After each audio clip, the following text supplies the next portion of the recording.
കൊല്ലം പാരിപ്പള്ളിയിൽ Akshaya central കയറി കവർച്ച. ജീവനക്കാരിയുടെ മാല പൊട്ടിച്ചു കടന്നുകളഞ്ഞ ഹെൽമറ്റ് ധരിച്ച ബൈക്കിലെത്തിയ മോഷ്ടാവിനെ തേടി പോലീസ്.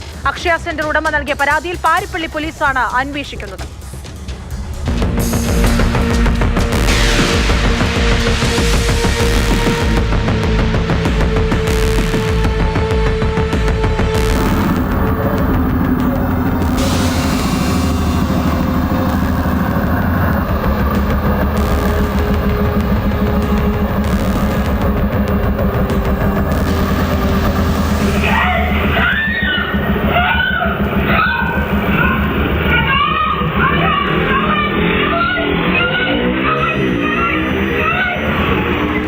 കടയ്ക്കുള്ളിൽ നിന്ന് ജോലി ചെയ്യാൻ പോലും സാധിക്കാത്ത അവസ്ഥയിലേക്ക് നമ്മുടെ നാടെത്തിയിരിക്കുന്നു. പാരിപ്പള്ളിയിലാണ് ഈ വൈകുന്നേരത്ത് നടന്ന ഒരു പിടിച്ചുപറി ഉണ്ടായത്. ആ സ്ത്രീ അവരുടെ ജോലി ചെയ്യുകയായിരുന്നു. അക്ഷയ സെൻറ്ററിൽ ആണ് ജോലി ചെയ്തിരുന്നത്.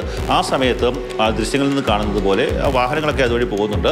ഒരു ബൈക്ക്, 2 ഹെൽമെറ്റ് ധരിച്ച് 2 പേർ ഒരു ബൈക്കിൽ എത്തുന്നു. അതിനുശേഷം ആ അക്ഷയ സെൻറ്ററിൻ്റെ മുന്നിൽ ഒരു ബൈക്ക് നിർത്തുകയും അതിലുള്ള ഒരു വ്യക്തി, പുറകിൽ ഭാഗത്തിരുന്ന വ്യക്തി നേരെ ഇറങ്ങി അക്ഷയ സെൻറ്ററിലേക്ക് പോകുന്നു. സെൻറ്ററിലേക്ക് പോകുന്ന സമയത്തും അയാൾ ഹെൽമെറ്റ് ഒന്നും മാറ്റുന്നില്ല. എന്തോ ആ സ്ത്രീയോട് ചോദിക്കുന്നു. അതിനുശേഷം അവരുടെ കഴുത്തിൽ കിടന്ന സ്വർണ്ണമാല പൊട്ടിച്ചുകൊണ്ട് പോവുകയാണ്. അതിൻ്റെ ഒരു പവനിൽ ഭാരത്തിൽ കൂടുതൽ തൂക്കമുള്ള ഒരു സ്വർണ്ണമാലയായതും ആ മാല പൊട്ടിച്ചുകൊണ്ട് പോവുകയാണ്. അതേ സമയത്ത് തന്നെ ബൈക്ക് ഓടിച്ചു വന്നയാൾ നേരെ ബൈക്ക് തിരിച്ച് ഈ സ്ഥാപനത്തിന് മുന്നിൽ കൊണ്ട് നിർത്തിയിരുന്നു. ഓടി വന്ന് ബൈക്കിൽ കയറുന്നു, പോയി രക്ഷപ്പെടുത്ത് പോകുന്നൊരവസ്ഥയാണ്. കള്ളൻ എന്ന് വിളിച്ചു പറഞ്ഞുകൊണ്ട് ആ സ്ത്രീ പുറത്തേക്ക് വരുന്നുണ്ട്. എപ്പോഴും വാഹനങ്ങൾ കടന്നു പോകുന്ന ഒരു പ്രദേശമാണ്. ഈ മോഷ്ടാക്കൾ വന്നതിന് തൊട്ട് പിന്നാലെ ഒരു ബൈക്ക് പോകുന്നുണ്ട്. അതായത് അതൊരു യാത്രക്കാരനാണ്. അങ്ങനെയൊക്കെ പോകുന്ന ആൾക്കാരുണ്ട്.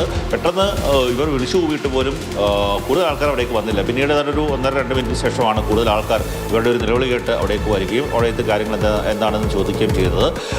ഇപ്പോൾ പോലീസ് അന്വേഷണം ആരംഭിച്ചിട്ടുണ്ട്. പാരിപ്പള്ളി പോലീസാണ് അന്വേഷിക്കുന്നത്. പാരിപ്പള്ളി പോലീസ് ഈ പ്രദേശത്തെ CCTV ക്യാമറകളൊക്കെ തന്നെ നിരീക്ഷിക്കുകയാണ്. ഇവരുടെ ബൈക്കിൻ്റെ നമ്പർ അടക്കമുള്ള കാര്യങ്ങൾ കണ്ടെത്താൻ വേണ്ടിയുള്ള ശ്രമത്തിലാണ്. പാരിപ്പള്ളി CA പറയുന്നത് പ്രതികളെക്കുറിച്ചുള്ള സൂചന ലഭിച്ചിട്ടില്ല, അവരെക്കുറിച്ചുള്ള അന്വേഷണത്തിലാണ് എന്ന് പാരിപ്പള്ളി CA പറയുന്നത്. അക്ഷയ സെന്റർ അടയ്ക്കുന്നതിന് തൊട്ടു മുമ്പാണ് ഇത്തരത്തിലുള്ളൊരു സംഭവം ഉണ്ടായതെന്ന് കൂടി ഓർക്കണം. നിയമവ്യവസ്ഥ കൃത്യമായി കൂടുതൽ കാര്യക്ഷമമാകേണ്ടതുണ്ട്. ചിലപ്പോൾ ഈ ഒരു പവൻ സ്വർണ്ണം എന്ന് പറയുമ്പോൾ ഇപ്പോൾ 1 ലക്ഷത്തിലധികം രൂപ പുറത്ത് വിറ്റ് കഴിഞ്ഞാൽ നേടാൻ സാധിക്കുന്ന ഒരു കാര്യമാണ്.